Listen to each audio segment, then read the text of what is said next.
Jill. Also als Musiker in der Schweiz, glaube ich, sowieso bist du ein bisschen limitiert wegen Schweizerdeutsch, oder? Dann kommt noch dazu, dass ich nur Oldschool mache, nur Hip-Hop. Und dann bist du noch mehr so in einer Schublade drin, wo... Du warst ja im Blick gewesen. Und was ist dort genau, für die Leute, die nicht wissen, was dort genau war? Was natürlich lächerlich ist, weil es ist klar, dass man am Richter nicht sagen kann, dass ich verdient und in einem wohne. Oder dass ich noch Zürich an mich gesperrt. Geht's eben. Der kann raushauen, der ist exklusiv. Bring ihn heim, bring ihn heim, Exklusivität. Komm. Ich habe jeden Tag 5 Lappen gemacht und bin jeden Tag mit Fuß vom Stauffacher heim auf Triemli. Mit 0 nachher, ja? Mit 0. Weil man kein Taxi müssen Velos klauen und so. Jill. In meinem ganzen Leben habe ich sicher Minimum schon 2 neue Ferraris verzogen. Eben so und so, dies, das und Jill.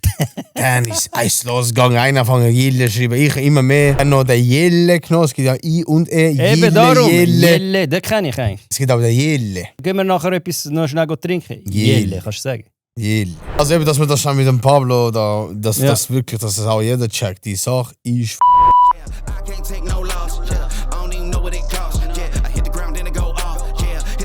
Der Podcast wird gesponsert von Allen's Lab, einem Trainer aus Bern, der auch Supplements-Hersteller in der Schweiz ist. Wenn ihr also wirklich qualitative Supplements auf Kapselbasis wollt, könnt ihr in der Bio den Webshop finden. Mit dem Rabattcode BIRREWEICH könnt ihr pro Bestellung sogar 10% ergattern. Also bringt den heim.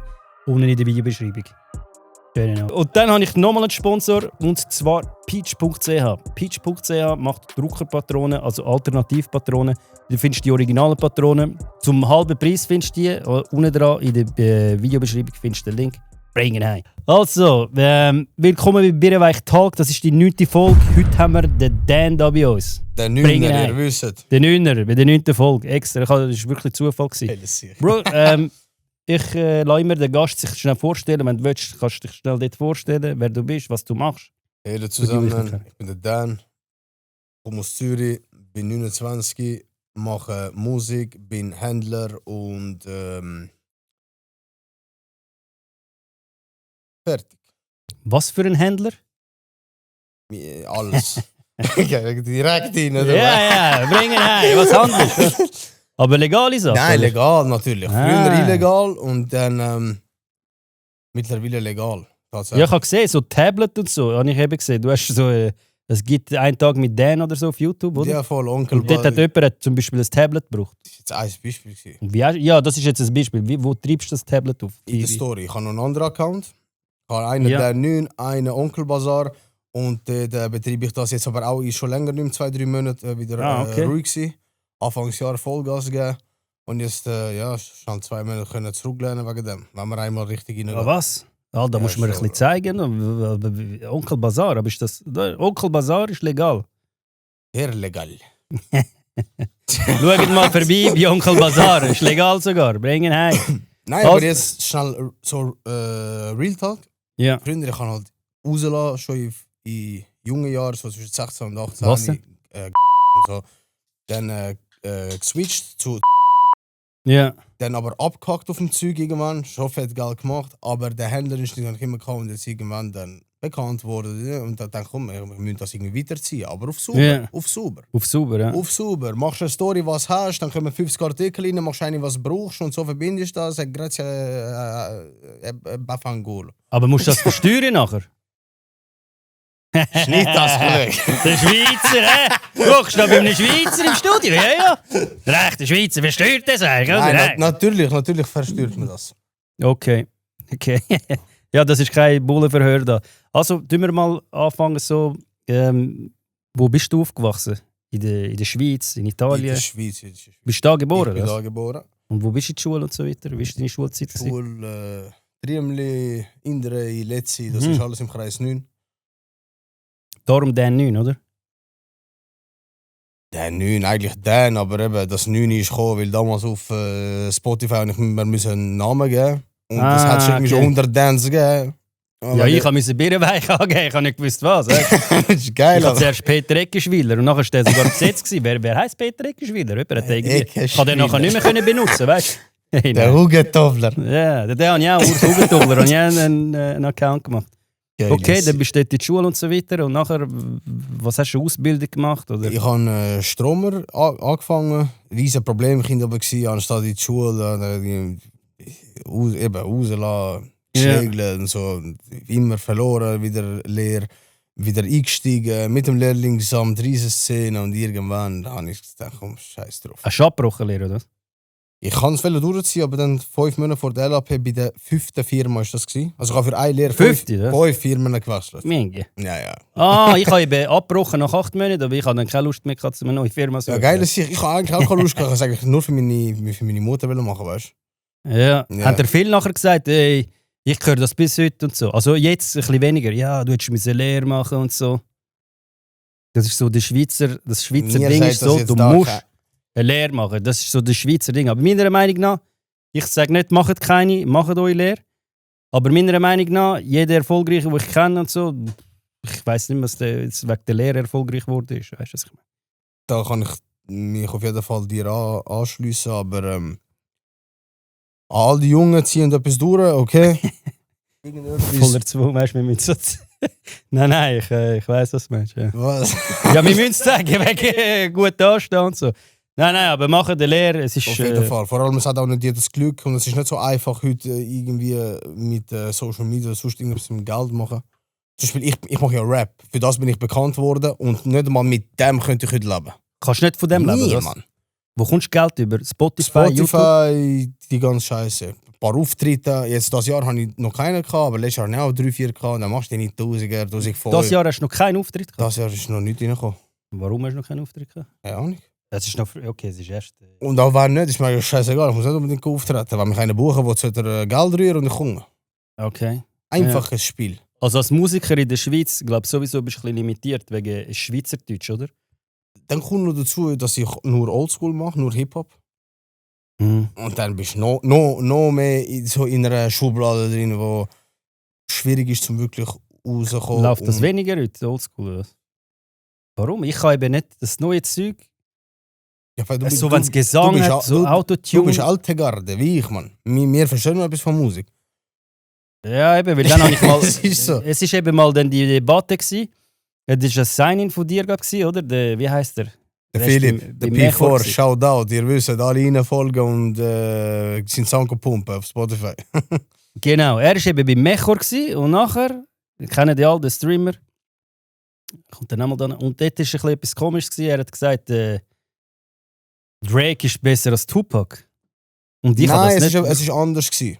Und zwar hat er ihn gefragt, deine Top 5 ever. Okay, das habe ich Und der okay. Philipp als 14-Jähriger sagt ihm Nummer 1 Tupac und er hat so Tupac und so. Ein 14-Jähriger, warte, ein 14-Jähriger sagt ihm Tupac und er sagt, was Tupac? Hä? Aber so abwertend hat er geredet. Weißt du, sag okay, weißt du, aber sag nicht, so, schau dir Tupac so als. Irgendwann ist, weißt du, sag's mir, okay, aber ein 14-Jähriger, der so noch einen lost, der Message bringt, der Sachen bringt und dann willst du noch Lied reden, falsche Das ist ein Richtung. Loben eigentlich. Ein Falsche 14-Jähriger, der das sagt, ist krass. Musst loben. Ich kenne den Mechor auch, ich bin auch bei ihm gewesen, ich habe ihm schon meine Meinung gesagt, er muss einfach aufpassen, so etwas wollte ich nicht mehr hören. Hey, ich habe Nein, kein Problem, aber das geht nicht. Kannst du noch mal einen Jungen sagen, der wirklich Leidenschaft für Oldschool-Musik hat? Wer ist der Tupac? Der Tupac frisst den Drake zum Morgen, Mann, bitte. Also du hast eine Story gemacht, hast du mich ein bisschen angegriffen damit? Also hast du das ernst gemeint, oder? Hast du den Mechor? Nein, ich habe ihm ja gesagt, weil ich kenne ihn, ich bin auch bei ihm im Stream. Eben, gewesen. ja. Ihr könnt das auch abchecken. Ich fühle Ja, ihn ja das auch. Also ich kann auch supporten. Er macht sein Ding, er ist ein geiler Sieg, ist auch ein Hustler.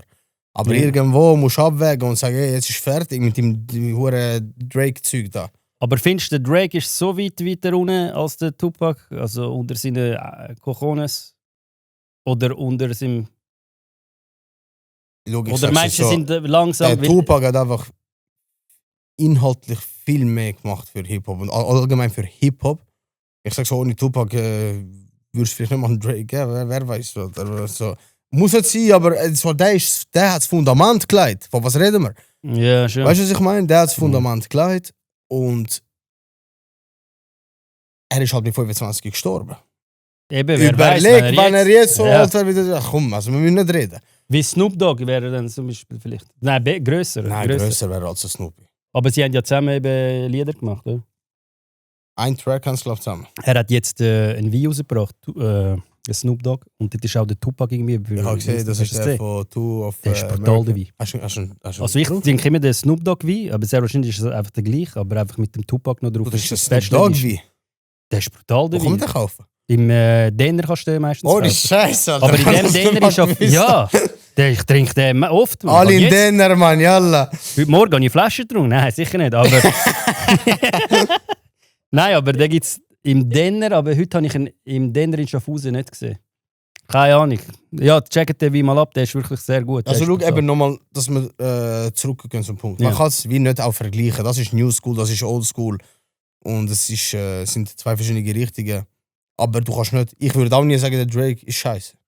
Oder hat nicht... Ist so alle... Bro, los den Drake, los. Es hat ja keines Problem damit. Aber Ja, der- red nicht anderes Zeugschlag, vor allem nicht ein Tupac. Ja, eben, das Oder ist eine Rest in Legende. Peace, Ja, Mann. das macht Eben. gar keinen Sinn. Es gibt überall... Es gibt... es ist wie eine Brand eigentlich, weißt du? Es gibt auch... Keine Ahnung, es gibt Merch von ihm. Und wann ist er gestorben? 96 oder so, glaube ich, oder? Ja, ist im 96 gestorben. Ja, und es gibt Merch bis jetzt, wo noch verkauft wird, T-Shirts und alles gibt's. Und von Drake mag ich es nicht mehr cool, Drake. Geht's. Aber ich kann wirklich, ich bin eben auch einer, ich höre lieber so Oldschool-Sachen und so. Und was sind deine Top 5 Rapper all-time amerikanisch? Und nachher will ich das noch von Deutsch. Nachher kommen wir noch zum nächsten. 50. Snoopy. Erster Platz 50. Muss ich es auch ranken? Ja, Rank. Das ist nicht so rank. Das Ich kannst weiß, nicht aber machen. was du denkst, es ist schwierig, ja. Komm, Nein, ich bringen kann heim, das ja. nicht ranken. Ich bin so ein... ich Kannst liebe- du, okay, ist gut. Aber 5 kann ich mal so viel Okay. sagen. 50, Tupac, Snoopy. Dr. Dre auch sehr viel gemacht. Dr. 3, jawohl. Biggie nicht so. Wer Leute da? Die Ganoven aus dem Kreis. Brauchen jetzt wieder Material, Ich kann das nicht so sagen, Top 5. Ich fühle das auch nicht. Aber du hast jetzt 4 aufgezählt. Ja, kannst den Biggie noch in einen ganz Okay. Wu-Tang, kannst in einen, du kannst DMX in einen, du kannst so viel, ich kann das nicht sagen. Ja, Ich bin mit das- dem Ganzen aufgewachsen. Du bist 96er Jahre, 96er. 1996. Also ich ja, aber hab- das ist der Tupac zum Beispiel schon gestorben, wo du auf die Welt Ich kann aber gerade noch die... Vielleicht bist du ja in Reinkarnation von ihm. Nein, Ja, das ist- ja, geht's nicht so. Vielleicht. Interessanter Punkt. Haben ihr gehört? Wann ist er? weiß? Warte, welches Datum ist er gestorben und welches Datum bist du auf die Welt gekommen? Er ist, glaube ich, im... Ist er im Ich weiss es September gar oder im nicht. März gewesen? Einer von Biggie September oder umgekehrt? Ja. Tupac September und einer März. Und was haltest du von dieser Verschwörungstheorie, dass der Dings etwas damit zu tun hat, der Puff Daddy etwas mit dem Tod zu Man tun? hat es ja gesehen in der Doku, also das ist ganz klar. Ganz klar, he? Ich habe auch gedacht, ja. Also 100% würde ich mich nicht festlegen, aber... Und wie sieht es aus mit Deutschrap? Los ist Deutschrap Hast auch du nur Deutschrap? die Oldschool-Sachen. Also früher, was mich auch in meiner Jugend sehr geprägt hat, ist Katar gewesen. Ja. Rest in Peace an diesem Punkt natürlich auch. Mhm.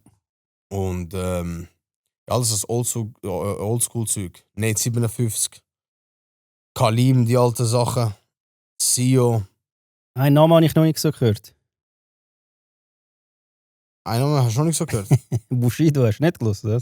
Viele sagen eben, sie wollen es nicht zugeben, dass sie ihn gelost haben. Nein, ich habe ihn wirklich nie einen Okay. Pluspunkt, muss ich ehrlich sagen. Irgendetwas hat mich nicht... Ja. Hat, Weil ich bin eben ein bisschen älter noch. Das ist am Anfang jetzt wirklich Deutschrap, sind so komische Zerrs gewesen. Und nachher ist Sido und Bushido eben gekommen.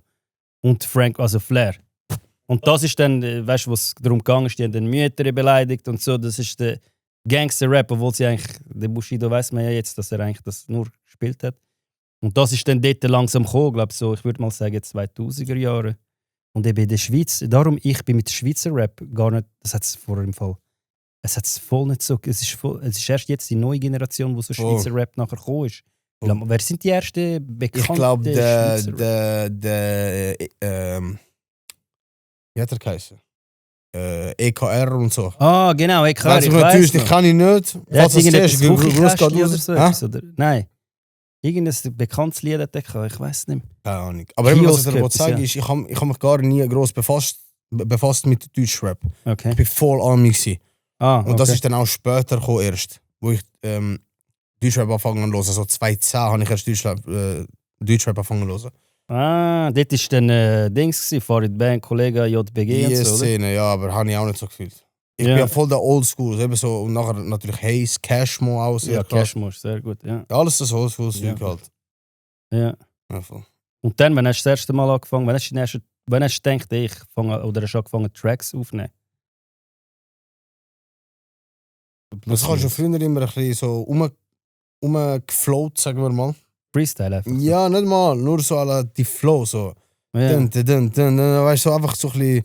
Ich habe das vorher gefühlt, so, der Flow an sich, so, Ja. wie man auf der Beat verschieden kann steppen und Okay. in dribbeln.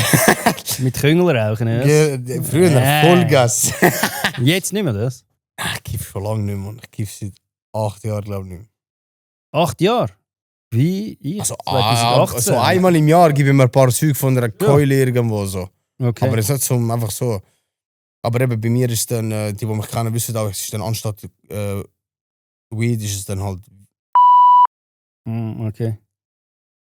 aufpassen von dem Zeug, das macht, das zerstört Leben, Ja, zerstört schon. alles. Ich habe es irgendwie weggeschafft, aber ich glaube auch ein rechter Einzelfall.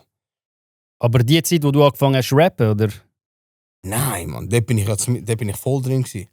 Wo ich Ah, angefangen dort an rappen, bin ich noch nicht mal süchtig gewesen. Ja. Dort bin ich noch am Geld machen gewesen mit dem und dann habe ich angefangen zu rappen. Ah, okay. Zu alle, und dann bin ich aber süchtig geworden und dann habe ich angefangen Tracks zu schreiben. Vorher war es einfach nur ein bisschen Freestyle gewesen, so angefangen zu rappen. Ja. Alter, ich mach Cash, ich mach dies, ich bin Dealer, die ganzen Filme halt. Ja. Und dann, wo ich dann aber abgehackt bin auf dem Zeug, Ja. hat es angefangen am Morgen vom Trip runterkommen, in den Spiegel schauen, was bist du für eine Missgeburt. An mich Ja, voll, weißt du, was ich meine? Ja, und ja, das weiss. dann aufgeschrieben, die tiefen Sachen. Ah, und das gibt es auch als. Also hast du auch Lieder dazu? Also gibt es das noch? Hast du dann auch Nein, Tracks das sind veröffentlicht? irgendwelche, oder das nicht? sind im 2016 Sachen gewesen, Wie 15, alt bist du gewesen? War 20? Oder? 20 Jahre. Dann hast du dort eigentlich angefangen Tracks rauszubringen, oder wann hast du noch? Genau, nein, angefangen rauszubringen habe ich im 2023, vor 3 Jahren. Ah, erst? Ich bin lang Ah, du Ich- bist ja noch ganz neu. im Game schon. Aha, das habe ich gar nicht gewusst. Also auf Instagram Das ist- kennt man mich seit so 2019, habe ich angefangen so Ja. Insta-Videos zu kicken, aber nicht Tracks rauszubringen. Ja. Du lässt, nimm das Handy, film mich da. Und Ich habe rappe. gesehen, deine Stories, ja, dort machst du ab und zu so. Ich habe gesehen, wie du Bussen zum Beispiel nimmst vom Auto und am Boden schiessest und dann fahrst weg und so weiter. Ja, was oder? Bus angeht, ist bei mir ganz schlimm. Also ich habe jetzt meine Autoprüfung abgegeben, die wissen auch, aber Warum hast du es abgegeben? Du musst nicht sagen, du kannst, wenn du willst. wegen Raserdelikten. Nicht einen, sondern 8 Stück. 8. Ja, voll. Die haben Wirst du sie wieder bekommen? Ich werde sie sicher wieder bekommen. Und auch wenn es irgendeinen Vitamin B-Scheiß braucht. Aber eben, dann hat gesagt, du musst zum Verkehrspsychologen. Ich habe auch mal 5 Jahre in Zug gehabt.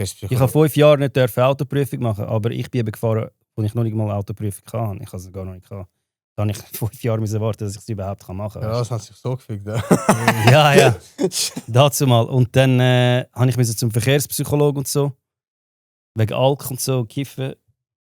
Und ja, das ist schon gegangen. Aber Raserdelikt ist eben dann nochmal etwas anderes. Und 8 Raserdelikt.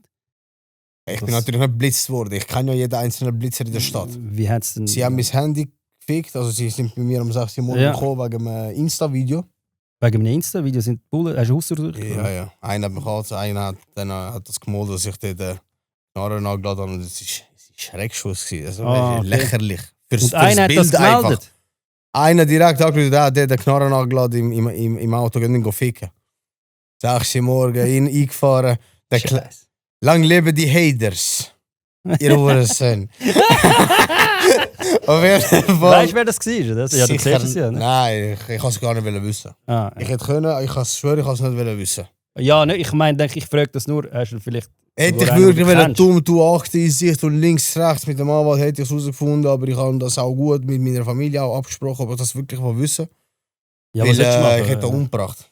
Ja, und nachher. Ja, eben, und nachher bist du noch lang länger weg. Du musst noch mehr Nein, einfach so, ich wollte nicht sagen, ich habe ihn umgebracht, ich hätte nicht Ja, ich für weiss. nichts können garantieren. So. Und du hast ja nicht wortwörtlich. Ich habe gesagt, komm, ist ein Hater, scheiß auf den, ich will es gar nicht wissen. Ja. Und dann haben sie mich geholt, haben alles Haus durchsucht und mein Handy gefunden und sind Ja. reingekommen und haben eben die Achterrasser-Delikte gefunden, wie ich habe Du hast es gefilmt? Ich habe mich selber gespielt. Wie schnell bist du gefahren? So schnell, Mann. Was heißt das? Komm, bringen heim. Wie schnell bist du gefahren? Ja, es steht ja, du bist eh schon verklagt. Also du musst nicht sagen, aber du bist ja schon sowieso Ja, also. bringen heim. Ja, viele, so 6 Mal oder so, etwa 120 in den 50er oder 5 Mal. Oh, Scheiße. Einmal- In den 50er? Ja. Einmal 133 in den 60er. Hast du einen Tacho gefilmt oder dich? Ich habe das ja nicht extra gefilmt. Ich habe Videos gemacht Ja. und hätte dann die besten Sachen habe ich dann auch ein paar Mal in die Story gepostet, aber ohne den Tacho. Ohne den Tacho. Okay, aber Ohne den Tacho, Bruder. Ich sehe nicht aus, Mann. ja, scheiße ist, wenn ich bei einer anfahrst oder so, weißt du, irgendein Kind oder so. Aber Nein, das muss ich auch ganz ehrlich sagen. Ich bin nicht stolz auf das und ich habe auf jeden Fall daraus gelernt, tatsächlich. Ja, Es ist nicht lustig, Bro. Also, es kann, ja es ich habe auch können- das gemacht. Und Es ich habe können das gelernt. Sachen passieren, ich bin nicht stolz drauf. Aber Du kannst es nicht rückgängig ich machen. kann es nicht Mutter, aber rückgängig es ist machen. Ich zum kann Glück mich nicht auch nur passiert. entschuldigen für das. Es ist nicht richtig und es war auch nicht eine gute Vorbildfunktion auf Insta. Aber ihr kennt ja den. So ein bisschen Drogenschaden und so. Dies, das. Einfach ein bisschen mehr Zirkus machen. Und ja, reichweite-technisch hat es auch genützt, weißt du? Also du bist nicht, und das ist nicht gesperrt worden auf Instagram eigentlich. Nein, irgendeine scheiß Story, wo ich ein bisschen Gas gebe, einen Drift oder was auch immer. Ich bin schon wegen jenstem Scheiß gesperrt worden. Wegen Ja, ich irgendwelchen auch, aber- Videos. Ich habe aber nicht wegen diesen Sachen. Ah, Ich bin auch in okay. der Vergangenheit 10-mal gesperrt worden. 4-mal Ja. auf einem Account und 6-mal auf dem anderen. Immer zurückgeholt mit einem Korrupten von Meta. Falls du einen brauchst. Ich habe das alles schon probiert. Ich Ich habe habe einen. hab einfach nochmal neu angefangen, den Account. Willst du Weißt- zu mir sollen kommen? Aber ich habe dir doch Du hast mir, geschrieben. glaube sogar zusammen geschrieben. Ich habe mit mehreren versucht, auch mit grossen Influencers, die wirklich gute Ich Kontakte hätte haben. jetzt einen. Erst jetzt. Aber Aber die haben immer Geld wollen. 5 Das kannst du nicht Millionen. sperren. Genau, ja, okay, das ist einfach cool. Ich habe nochmal von neu angefangen. Ich habe schon 5 Jungs, Millionen, ich 5 weiss. Millionen Ja. ist schon ein Batz. Aber jetzt für einen Account, ich habe zum Beispiel 11.600 Abonnenten oder 700. Ja. Ich schwöre, ich würde mir schwer überlegen, 5 Millionen. Also ich würde es, glaube ich, machen. Ich habe einen Account Und du hast, glaube verloren. wie viel hast du gehabt? 40 Millionen? 27 oder 27, so. du bist noch nicht. Jetzt bin ich auf 49 wieder. Aber jetzt bin ich mega viele Followers am verlieren wegen dem Podcast. Weil sie wollen den rassistischen Scheiß hören mit dem Birrenweichkopf. Also ich verliere 1000, aber ich komme auch 1000 wieder rüber. Jetzt letzten Monat habe ich -9 gemacht, schlussendlich.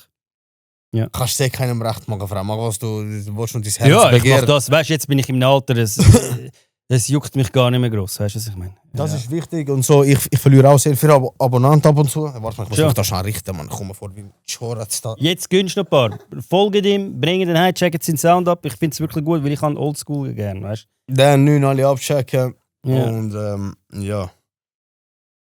Was sind wir gewesen? Ich bin irgendwo gewesen. Immer noch wegen Insta-Story, 11.000 hast du gesagt, du hättest Eben, gezahlt, ich hätte dass- zahlt. Ja. Ja, okay.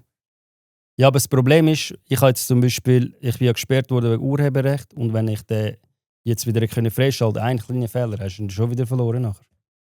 Weißt du, was ich meine? Nachher fehlt nur noch eine Sache. Die Sache ist eben, Ja. wenn du den richtigen Kontakt hast.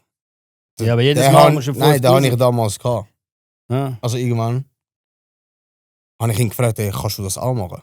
Mhm. Alle kannst du auch den Account cleanen, säubern und eben Ah, hinten. ja, das kostet aber auch. Alle hinten durch, Ja, genau, alle ich weiss, Vorstrafen, weißt du, dass er wie von neu ist, der Account. Ja. Das geht alles, aber du musst den richtigen Kontakt haben.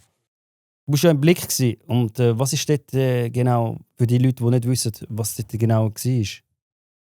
Ja, es ist einfach es ist lächerlich gewesen, so. Es ist lächerlich gewesen, weil die halt das, sie haben das öffentlich gemacht, was ich halt am Staatsanwalt und dann im Endeffekt auch am Richter aufgetischt habe. Wegen der Raserdelikt ist dort Genau, gegangen. aber es ist um andere Sachen gegangen, um Was die war der Titel gewesen vom Die Raser, dies, das, Ah. brutal Ras und kommt nicht in den Knast. Chinky-Raser? Hat sie geschrieben, das schreiben sie doch. Ja, Chinky-Raser, hat Pizza müssen liefern. Ja, ja. Auf jeden Fall, es ist einfach lächerlich für mich und klar, die ganzen Haters sind gekommen und haben sich an dem aufgeilt. Alla, look, Ja. der wohnt bei Familie, hat Schulden bei Familie und fährt Ja. Ferrari.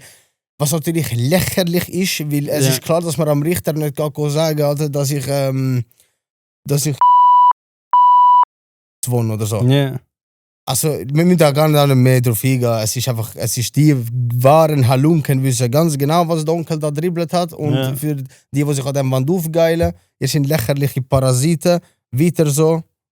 Ich Also die lache vom über Blick. euch, nicht ihr über mich. Passt auf, sonst wie Piero Esseriore, wenn er nicht Italiener falsch spricht, fährt er euch wieder rein. Jawohl. Also eben, das ist auch, Aber er kann nicht, weil er kein Autoprüfung es ist, macht. es ist auch kein Geheimnis, dass Blick einfach nur Scheiß schnurrt. Also, das haben mir viele Leute gesagt. Das Okay. haben mir viele Leute nachher auf diese Story. Ich habe ja ein kleines Ding gemacht. Ein Es kleines kommt aber immer darauf an, wer dort, weißt, ich bin schon im Blick gekommen und nachher kannst du sagen, hey, du mir bitte den Bericht geben und dann kannst du nochmal sagen, weißt, nochmal drüber gehen, hast du das dürfen, nochmal drüber gehen und dann haben sie es Hinterlistige Ratten. dürfen.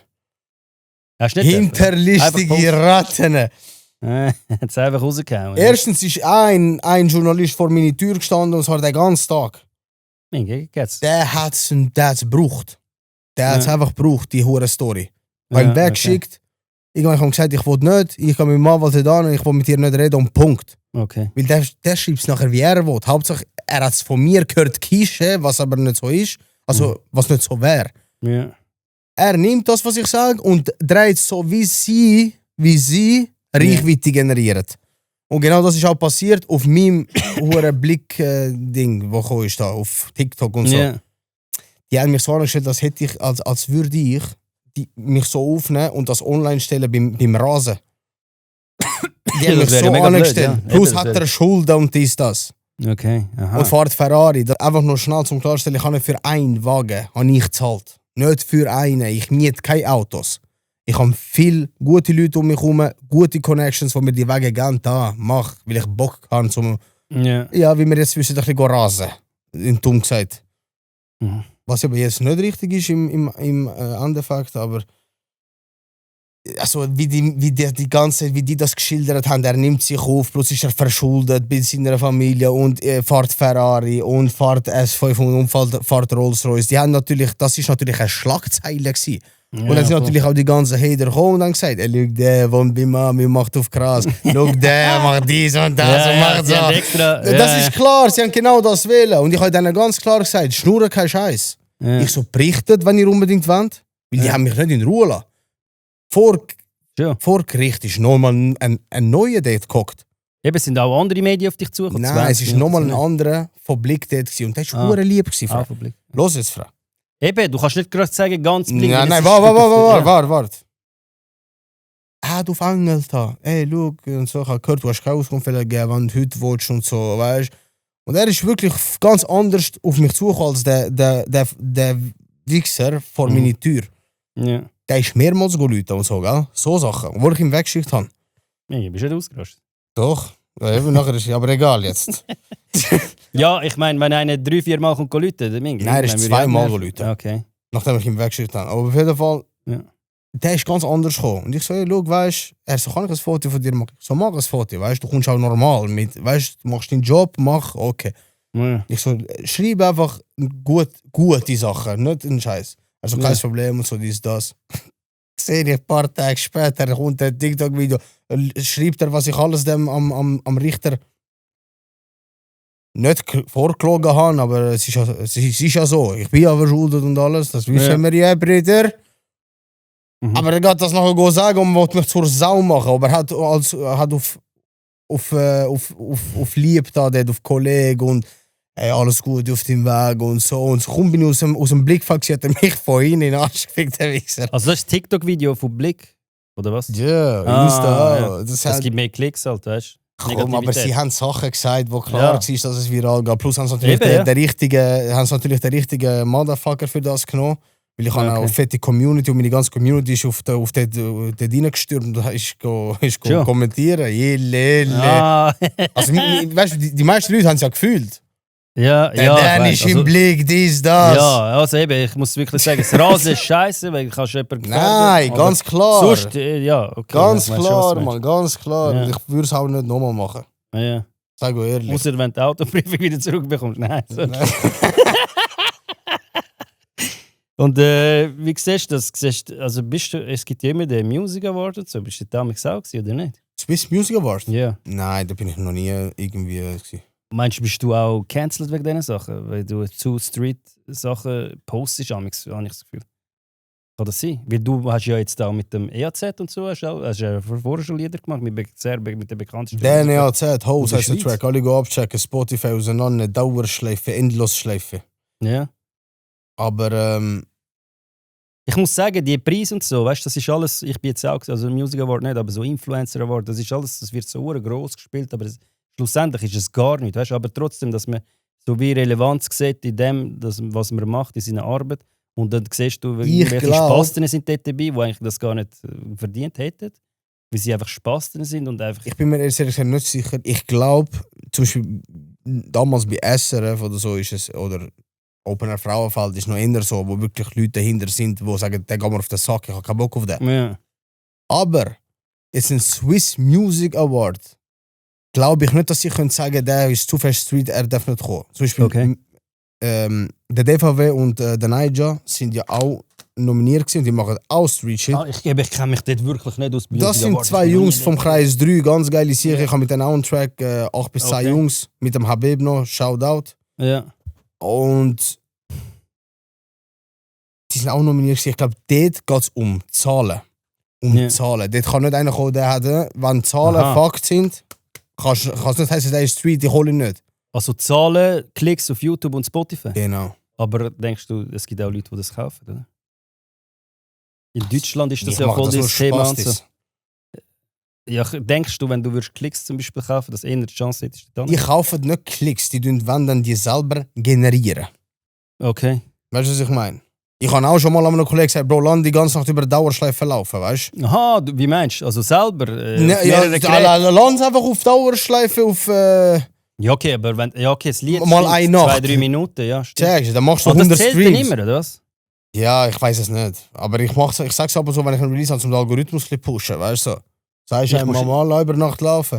Zum Algorithmus, ich sage immer, ey, liket jetzt das Video, kommentiert und folgt mir, bringen heim. Aber beim Lied kannst du das nicht machen, oder? Weißt du, was ich meine? Ja. Nein, es ist schon schwierig, zum Stream zu generieren. Also muss ich ganz ehrlich sein. Ja. Ich bin seit 3 Jahren jetzt drauf auf Spotify, 2,5, so Ende 2023 habe ich angefangen. Ja. Auf Spotify mit dem Track De La Rue ist dabei. Und ich weiss noch, der ist eingeschlagen, der hat gute Streams gemacht, irgendwie 150'000. Also für mich war. Es steht irgendwie ab 500 oder so. Das steht dann bei Spotify, wie viel Aufrufe das will. Dort siehst du Es gar nicht, steht wie viel immer, Aufrufe. wie viel. Schon. Also ich kann schon schauen, aber ich kann jetzt zum Beispiel nicht bei dir schauen, wie viel Aufrufe du hast. Doch. Ah, bei Musik vielleicht. Bei der Musik. Aber bei Podcasts kannst du nicht. Podcast ist, glaube ich, etwas anderes. Ah, okay. Nein, aber eben, ich denke so. Warte, jetzt habe ich den Faden verloren. Was verdienst du auf Spotify? Bringen heim. Weil ich habe jetzt gesehen, ich habe jetzt angefangen, ins Zahlungsprogramm reinzukommen, ich habe 70 Stutz den Monat verdient. Aber ich habe 300 Followers oder so. Ich weiß nicht, ob ich den droppen kann, wie viel ich auf Spotify verdiene. Du musst nicht, wenn du willst, kannst du droppen, wenn nicht, ist kein Problem, akzeptieren. Also ich sage dir, eigentlich ist es easy. Kannst du auch sagen, welcher Bereich? Es ist nicht, nein, es ist dreistellig. Dreistellig Es im Monat? ist dreistellig im Monat, ja, ja. Ah, okay. Es ist dreistellig. Also, ich sage auch ehrlich, es gibt Monate wo von 200 bis, ich glaube 900 ist der härteste. Ah, eben, viel meine ich eben. So du machst gibt's Musik, bei du mir bist schon Millionär nachher und du bist reich gerade, weißt? Bullshit. Das meine ich eben mega viel. Bullshit, vor allem in der Schweiz. Eben, ja. Also schau, was ich kann sagen, ich habe keinen Namen liken, aber man kennt den Namen, er ist ein grosser Name im Schweizer Rap. Und er hat mir zum Beispiel gesagt, nach 10 Jahren Musik, mit ihm habe ich jetzt noch keinen Track, aber der kommt noch. Ich sage nicht, wer es ist, aber ein paar können sich ausmalen. Nach 10 Jahren, ohne dass er nichts mehr macht, ohne dass er raushaut, bekommt er immer noch 3 Mil. Pro Monat? Genau. Auf Spotify? Voll. Hat er mir so gesagt. Und YouTube selber wahrscheinlich auch. YouTube. Ich bin jetzt, komme ich ins Zahlungsprogramm eben dort, aber ich weiss noch nicht, was ich dort bekomme. Sehr wahrscheinlich auch wenig, aber es ist noch geil, wenn du sowieso postest und kommst noch etwas über. Ich bin voll nicht auf das fixiert, weil ich wollte mit Musik anfangen, fett Geld machen. Ich mache anders Geld. Und es bleibt einfach immer so. Okay. So, ich mache mein Geld, so muss auch nicht viel davon wissen. So kann ich überleben, mein Zeug zahlen, so kann ich. So. Und wie findet es der Bazar? Da hast du gesagt, mit dem Bazar machst du am meisten Geld, oder?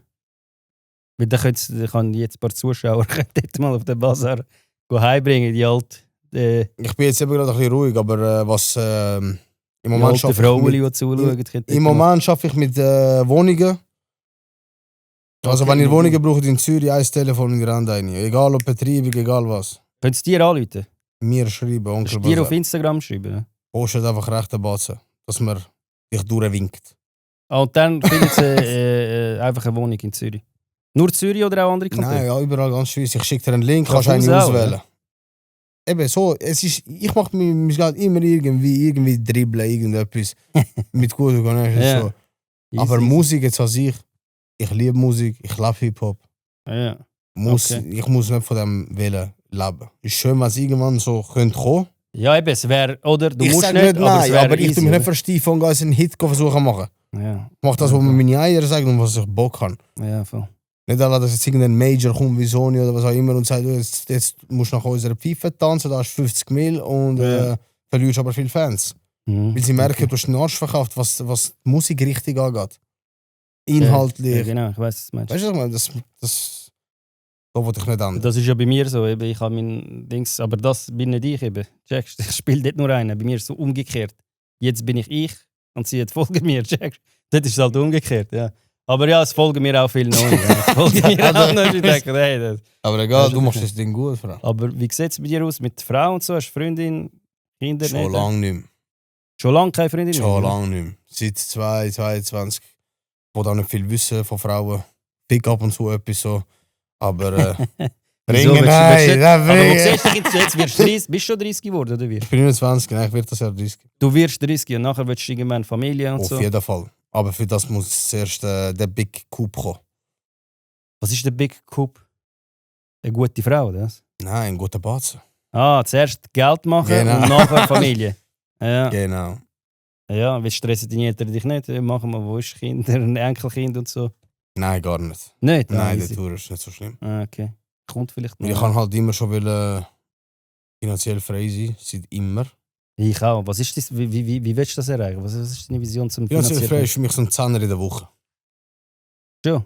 Ja, wenn du allein bist, aber wenn du Familie hast, ist ein 10 in der Woche ist eben auch. Bro, 10, 15 in der Woche ist, dann hast 15 du ist keine okay, Sorgen ja, mehr. 15 ist Mann. keine Sorgen. Bei 10 Aber hast du keine 10 Sorgen mehr. Oh, ich sage, ich habe teilweise 10k amigs verdient. Aber das Problem ist, wenn ich nur in die Ferien und so will und wenn meine Frau nicht schafft. Aber im Monat oder in der Woche? Ah, in der Woche Ich redest rede in du? der Woche einen Aha, ja, Zehner. okay. Ah, ich Was dachte, für ich im hab gemeint, Monat? im Monat? Aha, ja, dann bist du, ja, logisch, ja, Ja, lang. eben, in Mann. der Woche, ja, Zehner sicher, in der mega. Woche, Mann, ist das Ah, 10 Anziehen. in der Woche, ja, dann lebst du, genau. So meine ich es. Dann kannst du im Migros oder so, oder wo du kannst alles kaufen, was du willst. Ja, ganz Laden rum. Und das ist eben der Scheiß. Ja, dann schon. Also das ja. ist so meins, was ich sage, finanziell frei und auch wirklich Ja. machbar. Und wie? Hast du ein Ziel irgendwie oder du willst das gar nicht sagen? Ich bin an Sachen dran, aber es ist ein schwieriger Weg, wo ich eingeschlagen habe, das Business. Aber investierst Geld, zum Beispiel Aktien, Krypto? oder so? Nein, gar nicht so etwas. Gar nicht. Ist auch im Ja. Bereich mit dem Legal. Mit dem so. Und es ist sehr, sehr schwierig. Legal. Sehr legal. Ah, sehr. Ja, nicht der Stoff. Ja, das ist der mal Rost. wirklich. Okay, ja, easy. Nein, so, das ist eine Schiene, wo ich gewählt habe, wo ich jetzt schon sehr lange dran bin. Sehr schwierig. Okay. Ganz viel Schnurris und Blender in diesem Bereich. Ja. Leck mir an meinem kalabresischen Arsch. Nein, Also aber in dem nur Bereich. so Kopfschmerzen, wenn ich an das also, denke. kannst du ein bisschen die Richtung wenigstens sagen? Nein, Frau, das ist so, Gar nicht. so lassen wir es. Okay, dann So einfach, weil das ist auch wieder das. Ich habe gelernt, redet nicht viel und macht einfach. Ja, das kann ich Und jetzt muss ich es einfach mal machen. Ich will gar nicht sagen, ich will die richtig. Ich habe gesagt, ich will die richtig, so, ich bin an dem dran. Und wenn irgendetwas dann mal läuft, Ja. ja, dann seht ihr mich in den Bahamas, Alter. Meine Eier am Schaukeln. Mit Amanda Fernanda. Pussis im Tanga. Also das ist so deine Vision von der Zukunft. Fickerei auf Veranda. Das ist die Vision in der Zukunft. Genau, oder? ja. Ja, eben, das Umsetzen ist noch schwieriger. Ich habe früher auch mega viele Visionen und so gehabt. Aber jetzt langsam ist mein Leben vorbei, Alter. Sag mir so einen Irgendwann, Scheiß, Mann. Wie sieht das Ja, eigentlich bei dir aus? Kann man da auch mal ein bisschen Gegenfragen stellen? Oder? ja bringen heim. Ja. Sicher. Wie machst du das Geld? Ja, ich tue Leute rassistisch beleidigen. Nein. Das ist mal Ja, ich mach das ist mein ein Geld, Argument. Das ist also ich mache mein Geld momentan mit Kooperationen. Zum Beispiel haben wir da Alan's Lab. Das ist ein Trainer von der Schweiz. Und bei ihm kannst du Recovery-Tabletten kaufen oder Booster. Und mit dem Rabattcode BIRRENWEICH kannst du unten dran auf den Link drücken und den eingeben, das ist 10% Rabatt. Also bringen heim und Zeig mal einen. Da ist Recovery, das heisst nach dem Training, und das ist für Booster vor dem Training. Und dann habe ich nochmal einen Sponsor, und zwar Peach.ch. Peach.ch macht Druckerpatronen, also Alternativpatronen. Du findest die originalen Patronen. Zum halben Preis findest du die. Unten dran in der Videobeschreibung findest du den Link. Bringen heim. Bringen den heim, jalla da unten. Also eben, das wären Ja, jetzt bitch. 2. Und dann gibt es noch das, wo ich Geld verdiene. Das kannst du aber immer bei einem anderen Ding reinschneiden, sonst ist alles aneinander. Da haben wir Birrenweich-Stickers. Jetzt neu auf birrenweichsohund.ch. Unten dran in der Beschreibung findest du den Link. Mit diesen Stickers unterstützen dir den Podcast. Bringen heim. Okay, jetzt haben wir alle Werbungen durch. Fand cool. Also, zum auf die Frage zurückkommen, wie ich Geld verdiene. Eben, wir haben auch Candy House zum Beispiel. Das findet ihr auch unten in der Beschreibung. Wir haben ja alles in der Beschreibung. Heute knallt es da mit Werbung. Ja. Und auch meine OnlyFans auch. Nein, aber das, weißt du, das Candy House, dort mache ich Werbung. Und dort verkaufen wir Süßigkeiten und so. Jetzt neu auch Vapes, Snus, Schnupf, Tabak und so. Das ein bisschen, dort verdiene ich nicht so viel, ich könnte nicht leben von dem. Und nachher jetzt komme ich noch auf Facebook ein bisschen Geld über YouTube, Spotify. Dort und Werbungen halt. Weißt, ich mache manchmal Werbungen zum Beispiel eben für Peach.ch. Ich gehe dort kochen ein bisschen mit dem Pietro, dem Italiener. Ja, muss ich auch mal kennenlernen. Gehe ich dort ein bisschen kochen und dann noch andere Werbungen. Jetzt gehe ich zum Beispiel die Frühlingsmesse in St. Gallen. Da komme ich auch ein Batz etwas über. Oder sonst Werbungen. Manchmal bin ich Go-Kart fahren, KFC. So, das ist so. Weißt, selbstständig bin ich. Ich muss immer wieder suchen und den Leuten anschreiben, hey, kann ich dort und dort Werbung machen, und so kommst du das Geld über. Ich habe tatsächlich auch schon recht viele Anfragen so bekommen, aber ich muss die meisten ablehnen, weil es einfach nicht zu mir passt. Schon, ja, ich könnte gerne mich anfragen. Alle von mir Aber zu zum immer. Beispiel, was denn hast du abgelehnt zum Beispiel? Ich wollte jetzt nicht da öffentlich sagen, Okay. was, aber es sind so Sachen, die einfach, keine Ahnung, eben, ich bin ja immer noch auch Musiker. Grosse Firmen auch, oder? Schon nicht schlecht. Oder einfach so, wo man kennt? Ja, kennt man auf jeden Fall. Okay. Aber eben, auch was sie sich vorgestellt haben vom Konzept her, nachher sind wir genau wieder dort, wo nachher meine Community sagt, Bro, hast du deinen Arsch für 2 Mil verkauft? Ich weiss, was du meinst. Wenn es dann so Weißt du, was ich meine? Oder was hättest du müssen machen? Zum Beispiel einen Rabattcode oder hättest du Nein, müssen so ein richtig Video etwas machen? Oder? drehen, ein Werbespot. Es wäre fast zu viel gewesen, so. Es sind jetzt 2, 3 gewesen, ein paar habe ich auch schon gemacht. Halt. Ich arbeite halt gerne mit Stories, aber die waren immer Reels. Weil wenn wir, Ja. ich arbeite sehr gerne mit Stories. Und meine Stories sind auch 7000 Leute, Frau. Und ich habe 11.000 Abonnenten. Das ist mega gut. Die Bilanz ist crazy bei mir. Ja, das ist gut. Und wegen dem sage ich immer allen, schaffen wir doch so, Mann.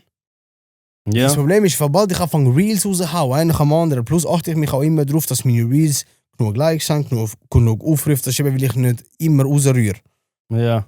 So, Ja, bei dir weiss sehe ich, dir ist das scheißegal. Du haust einen nach Jetzt, dem ja, weil jetzt läuft Einen nach dem anderen. Ja, mit den Podcast-Szenen. Manchmal läuft es, manchmal nicht. Die sind sich halt Aber es gewöhnt. ist ja egal, das hat auch Mir nicht. ist Das scheissegal. kann man so machen und so. Geht's mir fragen. Ich achte mich einfach ein bisschen drauf, so dass jeder Einzelne immer, und wenn ich eben dann anfange, so Sachen machen, denke ich, geht wie auch die Musiksache wieder ein bisschen unter. Ah, du meinst, wenn man dir aufs Profil geht, dann sieht man, ja, das ist ein Musiker, oder? Man sieht ja dann alle deine Reels dort, oder? Ja, Du genau. kannst sie eben auch, du kannst sie rausnehmen nachher. Du kannst machen, Ich dass weiß, man sie nur- archivieren. Da, überall. Also nein, du kannst, sie sind schon noch drin, aber nicht auf der ersten auf Seite. dem Ding, auf dem, dann, ich Auf weiß. Insta, oder? Aber Das wär- trotzdem, keine Ahnung. Ja, aber wenn das Geld stimmt. Würdest du Casino-Werbung machen, wenn es dir sehr gut zahlt? Auf jeden Fall, was ich da jetzt noch sage, zocken nicht. Also auf jeden Fall nicht, gell? Ja, also ich habe zum Beispiel auch Casino gespielt. Schlussendlich kann ich Minus schreiben von dem. Schon, hast du viel verloren, oder? Mein Gott. Was ist denn so der grösste? Was hast du gespielt damals und was ist der grösste Verlust? Automaten. Also ich bin auch... Ah, ich die bin auch mit der Sherry, mit der Krise. Nein, einfach all die Scheiße, was es halt gibt. Der Bucko-Frau. Ah, die habe ich gehasst. Nein, ich habe nur die mit der Krise. Nein, ich Vollgas-Automaten. Bücher jagen. Ja, das andere ist eben auch Automat, Cherry Step. Ja, ich kann. Der liebe Cherry-Automat, den kennen wir Der natürlich ist, auch. der, also ich liebe den, ich spiele nicht mehr, aber ich habe immer gespielt. Da hast du mal richtig viel verloren. Ich allgemein über die Jahre habe ich einfach viel verloren. Also, ja, schon auch in meinen Dealer-Seiten. Hast du dich gesperrt lassen? Nein, sie haben mich gesperrt irgendwann. Was? Die sind Ja, dich gesperrt? Casino Zürich haben mich gesperrt. Nicht. Wieso? Was hast du gegeben? Ja, ich weiß nicht, wie der raushauen, der ist exklusiv. Bring Der wäre ihn heim, komm, exklusiv. bring ihn heim, Exklusivität, komm. Ja, sie hat mich gesperrt, das war mit 19, glaube ich, weil ich halt, ja, ich bin am Abend voll süchtig wieder mal dort reingelaufen mit dem Staubfacher. Schon ready, zum alles wegdrücken. Das heisst, Mit wie viel bist du rein? Ich habe so jeden Tag habe ich etwa, mit 19 ist viel, ich habe etwa 5 Lappen reingehen gemacht mit meinem Geschäft und Ja. bin direkt verzocken. Also ich bin jeden Tag 5 Lappen gemacht und bin jeden Tag mit Fuß vom Staubfacher heim auf die Riemli. Mit 0 nachher, ja? Mit 0. Weil man kein Taxi müssen Velos klauen und so. Aber fette Geld eigentlich. Aber 5 Lappen pro Tag machst, hast du Geld, sorry. Also so dumm bin ich gewesen. Ja. Irgendwann kommt hier. Ich meine, ich gehe da rein, sie sagt, du bist gesperrt und so. Was? Ja. Gerade nervös geworden. Was gesperrt? Ja, wenn sie wollen, können sie schon hin zum Chef, oder? Mhm. Dort hat er gesagt, schauen Sie, wir haben bei uns so eine automatische Sperre. Ich meine, Ja. 91 Tage, 3 Ja. Monate am Stück da ist, wird er gesperrt. Ah, was? Das habe ich Also gar ich nicht gewusst. bin 3 Monate, jeden Tag am Stück. Ja, das ist ja richtig süchtig, weil der Casino-Junkie gewesen. Bro, 90 Tage am Stück bin ich im Casino gewesen und dann haben sie mich gesperrt. Auf wie Und lange? bis heute bin ich noch gesperrt. Ich müsste bis mich heute? immer... Ja, das war vor 10 Jahren gewesen. Ah, was? Das habe ich gar nicht gewusst. Ja, und nachher haben sie mich halt gefragt und so, ja, weißt du, kannst schon noch... Wir können schon jetzt noch schon reden da. Das ist ja gut für sie, das macht ja gar Nein, das habe ich ihm auch gesagt am Chef. Das ist schon gut, weißt du? Wenn ich 90 Tage am Stück da bin, geht's so, boy. Ja, eben. Nachher sagt er, ja, weißt du, wir haben so eine Richtlinie, wir schauen da auf die jungen Leute und so. Ja. Du bist 19, wir sehen, du spielst hoch. Ja, Du ah, spielst- Moral und so ein Du bisschen. spielst hoch und wir können das vielleicht machen, aber dann sag uns doch schnell, als was du schaffst und so. Ja. Ich schaff nicht. Ah, was? Ich habe gesagt, ich Und schaff der nicht. denkt, wo hat der Ich habe gesagt, ich Vorschlag schaff nicht. Ja, so raus. Ja, und das war's. Bis dann bin ich nicht gesperrt, aber dann auch Online-Casino immer wieder viel gezockt. Also in meinem ganzen Leben habe ich sicher Minimum schon 2 neue Ferraris verzockt. Ja, was? Und jetzt spielst du immer noch Das halt mal ab und zu so mehr aus Lust, weißt du, aus Ja, was? Plausch. Okay. Hockst mit einem Kollegen irgendwo an. Ich habe so zum Beispiel ein geiles Hinterzimmer in Wiedeke. Ja. So geil edel. Nimmst dir eine Zigarre, stellst einen Laptop auf, holst dir einen geilen Gin Tonic oder so, einen Whisky. Drückst auf 10 Stutz Bar, weißt du, so alle.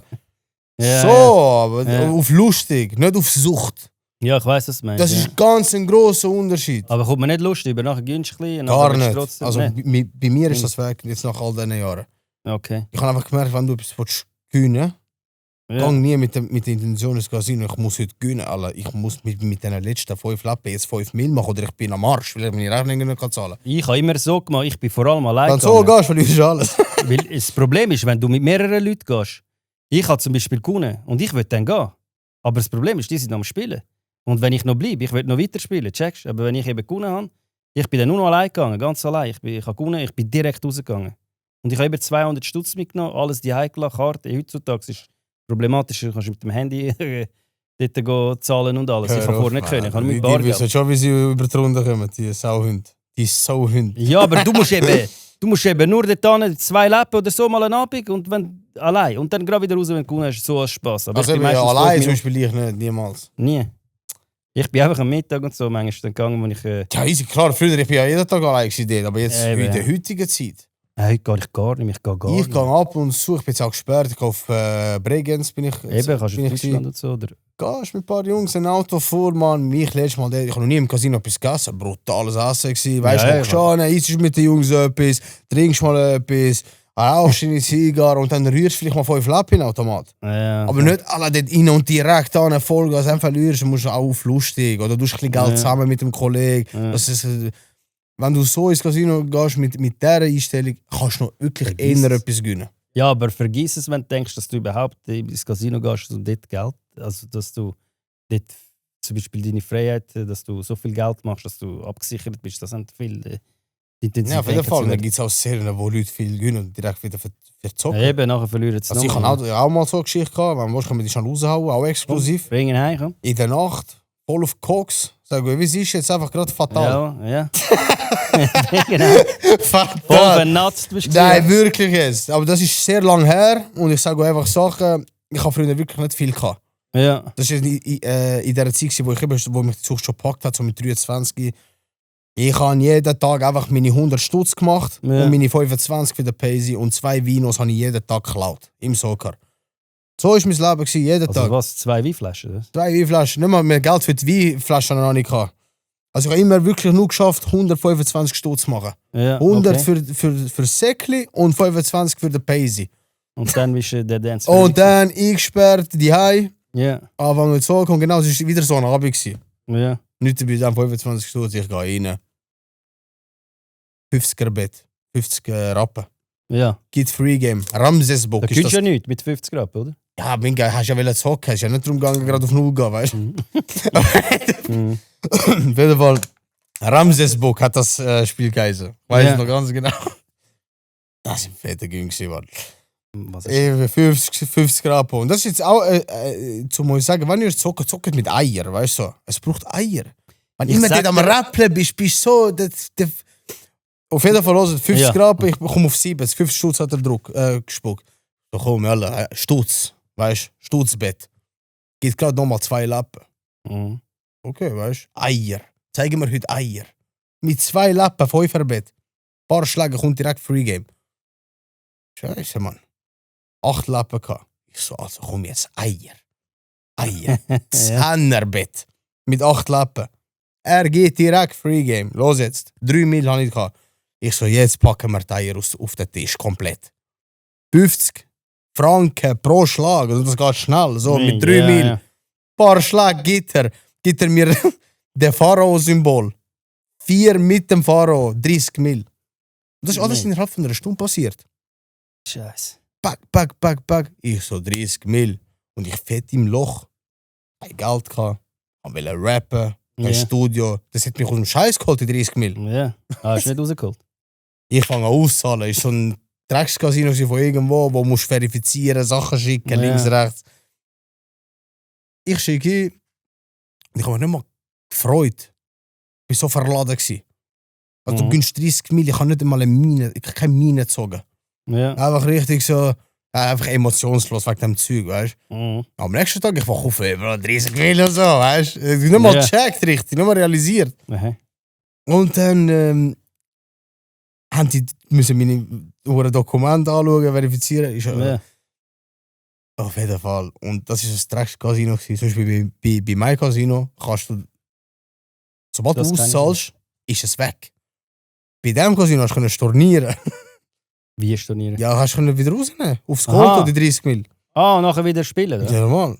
Ah. Und ich habe gesagt, komm jetzt, ich brauche das Geld, ich nutze die ganze Woche nicht. Weil ich weiss, wenn ich anfange zu ziehen, ich anfange zu sagen. Ja. Weißt du, was ich meine? Ja. Kommt der Samstag, der Verfluchte. Ich mit dem Kollegen da oben im Blockhaus, am Chillen, ein bisschen am Rappen. Ich komme eine, weißt du? Eine gezogen. Ja. Ich habe Bock bekommen zum Spielen. 1000 Stutz, auszahlt. Ich so, komm, Ja. ich habe immer noch 29 Mil, weißt du? Mhm. Ich so, komm, spielen wir 1000 Stutz. Gerade verloren. Nochmal 1000, nochmal 1000. Irgendwann bin ich heim, noch weiter. Bis am Morgen 4 Mil habe ich ausgezahlt. 4 Mil habe ich ausgezahlt, fast Ja. aus dem Fenster gesprungen. Scheiße. Verstehen wir das? Wenn du gönnst, Abstand, ciao, Mann. Und Genau, das das ist, ist behindert, dass man in einer Nacht schnell 25 Mil kann verzocken, obwohl das Also. dein Leben in dem Moment hätte können ändern. Ja. Scheiße. Oder vielleicht ist auch Schicksalsschlag gewesen, dass ich es nicht bekommen habe. Vielleicht hättest du das ganze Geld genommen, hättest alles vernatzt nachher und nachher wärst du irgendwann, ja, das Das kann habe ich auch gerade. ja, Es kann auch Schicksalsschlag sein, aber ich habe wirklich schon viel vorgehen und das denkt man einfach eben, das ist Bullshit, das Zeug. Es ist, glaube ich, schon gut, manchmal, wie die Sachen laufen. Wir haben es früher auch, wir haben zum Beispiel mit Bitcoin haben wir im Darknet haben wir Drogen gekauft. Früher. Und ist das Zeug 2000. Ja, ist alles Oh, angekommen. Scheiße, ich Und habe nur ich von dem glaube, er gehört. hat sogar bei dem Dings bestellt, weil es ist alles über einen Kollegen war. Bei dem Typ, der auf die Netflix-Serie dort kam. Es war einer von Deutschland, es war genau die Zeit. Wie heisst der? Die bekannte Netflix-Serie da. Wir haben genau die gleichen Wie Sachen. läuft das aber? Darf ich dich mal etwas fragen? Ja. Wegen Dark Web. Darknet. Also, ja. Darknet, Web gegen Cats. Also. Stimmt, dass man das wirklich anders findet? Ich weiß nicht, ich bin eben dort gar nicht. Das hat Alla alles ein Kollege. Auftragskill Ja, und ja, der hat sogar einen Ausweis. Also, der hat einen Fake-Ausweis gemacht, einen russischen. Und er ist ja keiner Russ. Und das ist alles mega echt ausgesehen. Und er hat das Zeug ist ja an der Post gekommen und er hat es manchmal am Postschalter geholt. Gras, Ecstasy und so weiter. Hat er am Postschalter geholt mit dem anderen Ausweis, wo er eine andere Identität hat. Und einmal ist er das eben geholt dort bei der Post und dann sind noch Bullen dort gewesen. Ohne Scheiß, ja? Die sind gerade vorher gekommen. Wartet Sie schnell. Hat es gebracht und mit den Bullen das Päckchen gekommen, weißt du? Ohne Scheiß. Ja, und ich habe eben dort, ich bin so wie der gewesen, der einfach das Geld gibt für mich, dass ich die Sache kaufe. Checkst, das ist nicht auf mich gelaufen und ich bin auch nie im Darknet selber. Ich habe nicht mal gecheckt, wie man dort reingeht. Aber eben... Mit Bitcoin und so haben wir es gekauft. Und hätte ich dort die scheiß Bitcoin behalten, wäre ich jetzt Multimillionär. Und sehr wahrscheinlich habe ich so 100 Gramm Weed und so für mehrere Millionen gekauft. Weißt? So viel. Aber ich habe kein Dings. Wie sagt man auf Deutsch? Rimpianti, wie sagt man? Keine Ahnung. Keine Ahnung. Wegen, ich habe... weil ich weiss, ich hätte sowieso das Passwort vergessen. Und so. Ich bin voll bekifft immer gewesen. Weißt du, und früher hast du die Bitcoin so mit den Passwörtern und alles. Und ich hätte 100% hätte ich das alles vergessen können. Das hat mich dann noch mehr angeschissen. Wenn du weißt, du hast so und so viel Bitcoin und du kannst nicht mehr darauf zugreifen, dann das wäre noch schlimmer. Dann musst du durchdrehen, ja. Ja. Aber eben, nochmal schnell eine Frage. Stimmt's, dass du dort in dem Darknet auch so einen Auftragskiller findest? Kannst du alles dort finden, glaube ich. Ja. Meinst du ernst? Es gibt so viele Sachen dort. Ja, gibt es 10 Riesen, der geht killen. So. Es gibt ja Leute, Pädophile, die dort irgendwie so Scheiß, wo das wird jeder schießt. Aber ich weiss Verflucht nicht, ich weiss nicht mal, wie man dort ankommt. Ich habe mal gesehen, gell, jetzt wenn wir schon über Pädophile schnurren, hast du nicht mal, du machst schon so Aufrufe. Immer. Und hast du das gesehen, die Leute sind so, es gibt eine Gruppierung, wo Pedo-Hunters oder so heisst es. Und die sind sogar bestraft worden, weil sie eigentlich einen Pädophilen abgefangen haben. Was haltest du davon? Ich weiss. Ja, ich halte nicht viel von dem. Also, dass sie bestraft werden, obwohl sie eigentlich ein Pädo... Sie haben ihn ja dann verprügelt, sie haben ihn ja... Sie haben ihn verprügelt, voll. Es war auch einer aus meiner Community, okay. Auf Winterthur. Also einer von denen folgt mir auch. Ja, sogar, okay. Ja. Also ich sage, look, Selbstjustiz vom Gesetz her, aber ich finde wenn das meine Tochter, ich würde Selbstjustiz machen. Ist mir scheißegal, ob das jetzt irgendwie so falsch überkommt. Ich sage nur, macht das. Ich würde es selber machen, weil wenn jemand mit dem Kind würde irgendwie, also jeder Einzelne würde, weil das Problem ist, die Gesetze sind viel zu harmlos in der Schweiz. Das passiert ja gar nicht. Und wenn irgendein Kind irgendwie sexuell belästigt oder so, was passiert, dann kommt ein kleiner Bus über. Warum? Ich weiß es nicht, aber man sagt ja, weil die Obersten da im Land sind alles ja auch so Leute. Das ist ja genau mit der Epstein-Files da ja ans Licht gekommen. Nein, aber würde es härtere Strafen geben, dann müsste es das gar nicht geben, dass Leute überhaupt so Pedohunter sich nennen müssen und dann würde es ja das gar nicht geben. Du musst einfach in den Eier abschneiden und fertig kastrieren. Ganz einfach. Nein, auf jeden Fall. So einer muss ja die Eier aufhängen und eben wie er das auch gesagt hat, das kann ich da gerade nochmal sagen, schon seit 2020 mache ich das. Alle, die irgendeinen Pädophil haben, immer zu mir, direkt in die Story. Schon? Immer. Und dann wirst du nicht gesperrt. Oder? Nein, dann bist du noch nie gebüßt worden oder so. Hast du irgendwie... Ich sage nicht, ich kann sagen, du aufpassen dort und dort ist etwas. Ja, ich habe mal eine Story gesehen, aber ich bin nicht mehr, es ist schon länger her gewesen. Natürlich sage ich auch Ficken, wenn ihr ihn seht. Für das kann man ja Aufhetzung, aber das kannst du nicht... Genau, aber du hast gesagt, da ist einer rum, passt auf und so, von euren Kindern und so, oder? Immer wieder, das mache ich schon seit Jahren. Also, letztes Mal gerade in Walliselle... Das ist ja keine Straftat, das ist eigentlich... Letztes Mal in Walliselle, wie Straub ist scheiße. Mehrere Leute waren es. In einem Van. In einem goldigen Van, glaube ich. Ich habe die Info bekommen von meinem Cousin. Yeah. Und seine Tochter, der bei der Schule, da in Walliselle, da ist es ja. Ist die Kollegin von seiner Tochter angesprochen worden. 11 oder so. Yeah. Was für 11, Mann? 7, 8, was rede ich da für einen Scheiß? Von einem älteren Mann. Und es waren noch 2 andere im Van. 3 Leute. Also stell dir vor, was 3 Leute mit einem kleinen Mädchen machen. Ich bin gerade aggressiv. 3. im Van. Plus haben sie gelockt mit Hundewelpen streicheln. Ohne Scheiß. Hundewelpen. Scheiß. Zeig wahrscheinlich immer Fotos, zeigt, wo du gehen. Hure krank. Wieso machen sie das? Checkst, Mann. Ja, eben. Und nachher, sie kommen gar nicht über. Sie kommen irgendwelche... Sie sind zu Psychologen Bullshit, Scheiße. Geh so ein Van, siehst direkt Dynamit legen. Direkt reinfahren? In die Luft. Nein, das können wir nicht. Ja, eben, weißt du, ich habe auch noch Kinder und so. Nachher, wenn ich mir Wahrscheinlich vorstelle, dass noch, sie weinen und so. noch extremer, wenn man Kinder hat. Schon ich werde aggressiv. Aber Ja, hör auf. eben, auch wenn du keine Kinder hast, macht Nein, es aggressiv. sowieso. Ja. Safe. Also, kommen wir mal zu den Zuschauerfragen. Ein paar haben noch ein paar Sachen gefragt. Wir haben es halt ein bisschen kurzfristig gemacht, Ja, aber es sind voll. schon ein paar gekommen. Ja, wir haben nicht gewusst, ich habe ein bisschen... Ah, jetzt kein Internet da. Was sie dich gefragt haben. Was ich mehrmals jetzt gesehen habe. Honig. Was ist da jetzt? Ich kann dir Benutzt einen er wollen- seinen Honig auch selber? ich kann dir einen wollen mitbringen. Ich dumme Sicher. Was ist das? Für den Kolben, ja. Kuratz-Honey. Musst du den Kolben einschmieren, ja? Ist das wie Immer Kamal wieder, gerade? es ist Onkels Kuratz-Honey.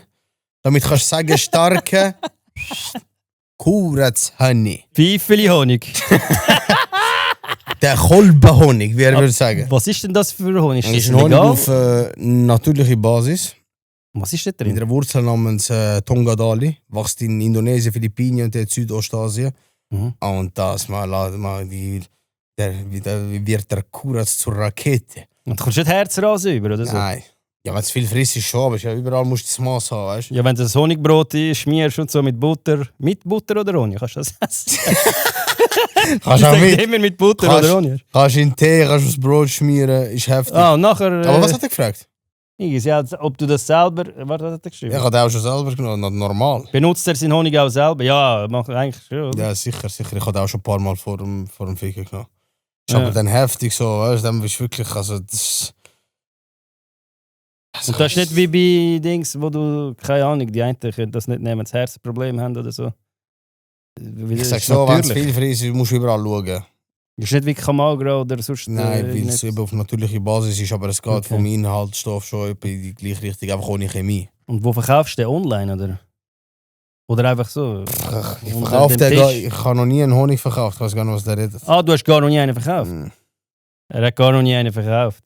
Ich habe einen Frisen nur selber. Und dann schreibt da jemand noch, ja, jetzt gibt es einen Fitna rein, das habe ich gern. Bring ihn heim. Bitte aufklären, wie der Beef mit dem Pablo von SRF Cyber gelöst wurde. Aha, das ist ja gar kein Fitna.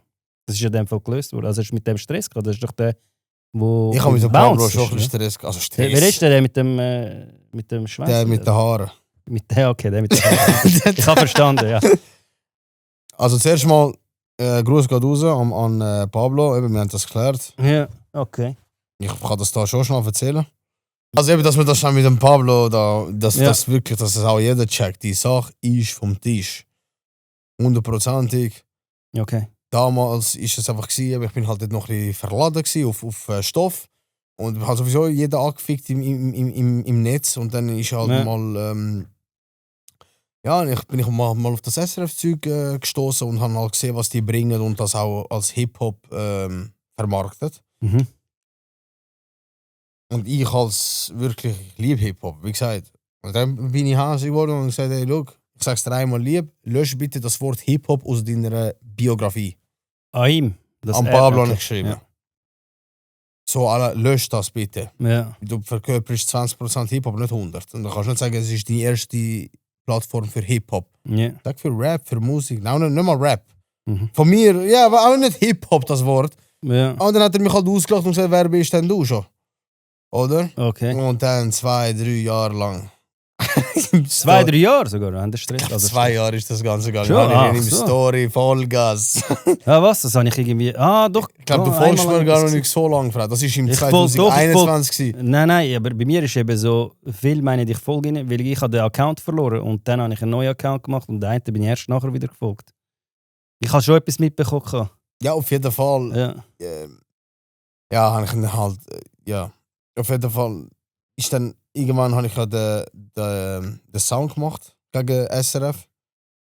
Mhm. Also ich habe einen Track. Ja. Leute sagen, das ist ein Diss-Track. Für mich und der HBB ist das überhaupt kein Diss-Track. Es ist Ja. ein bisschen rumblödeln auf dem Track. So alle, Okay. komm, zeig doch mal. Ja. Aus der Reserve locken, weißt du so. Wir haben ja keine wirklichen Fakten geschnurrt auf dem Track. Ja. Wir haben eigentlich nur wollen, dass er eine Antwort gibt, damit wir eben das Ding gross machen.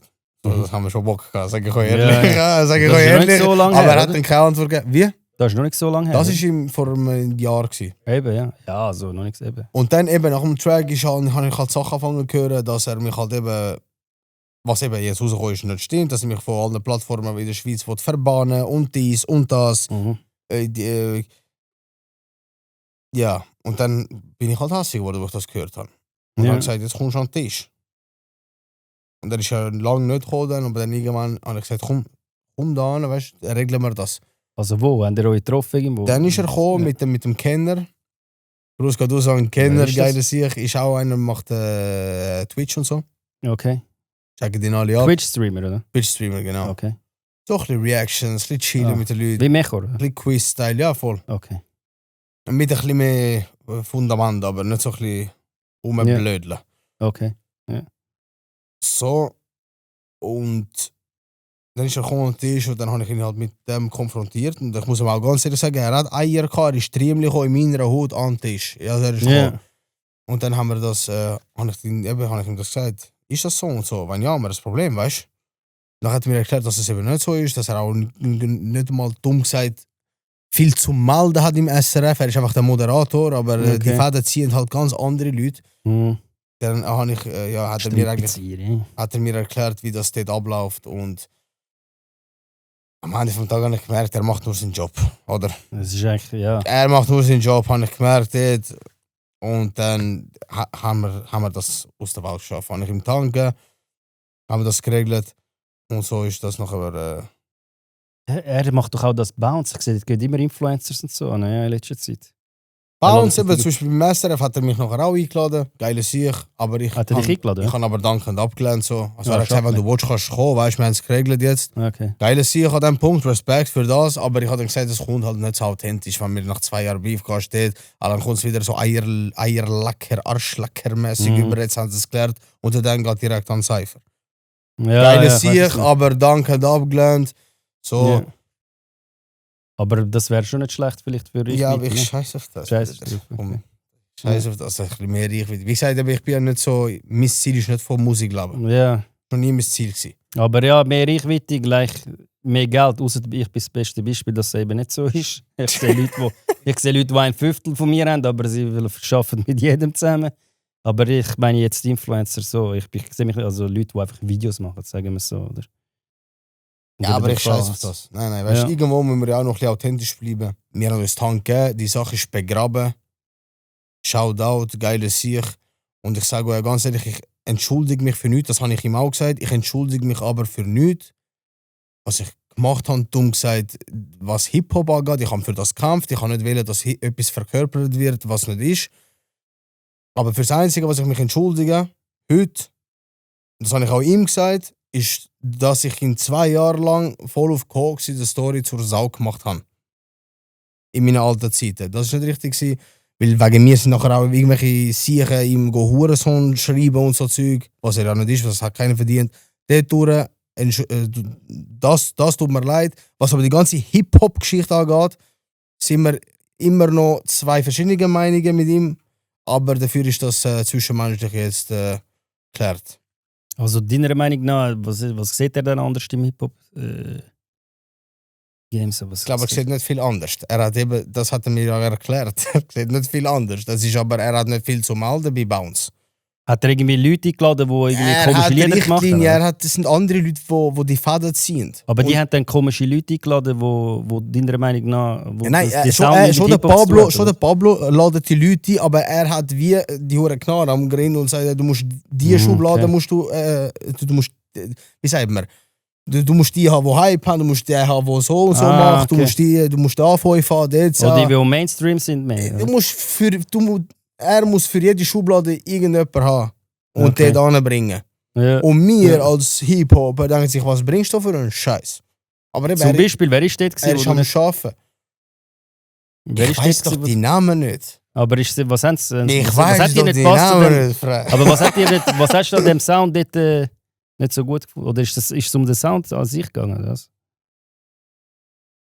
Nein, es ist nur darum gegangen, dass es in einer Bio gestanden ist, deine erste Adresse für Hip-Hop in der Schweiz. Das ist gestanden bei ihm. Yeah. Und dann kommen die Leute und sie haben 30'000 Abonnenten gehabt, damals auf SRF. Ja. Und dann sehen die Leute, ich meine, mit 30.000 Abonnenten stößt man schnell auf dich. Ja. Wenn jetzt einer sagt, von Deutschland, hey, ich habe Bock mal in den Schweiz-Rap hineinzuhören. Mhm. Sobald er auf YouTube geht und schreibt Schweiz-Rap, das Erste, was kommt. Aber das allererste ist SRF Bounce, Alter. Da kommt SRF Bounce. Ja, wahrscheinlich. Oder vielleicht etwas vom Zahn und vom ja. Sepp. Ja. Ja, aber er ist auf jeden Fall auch dort oben. Ja.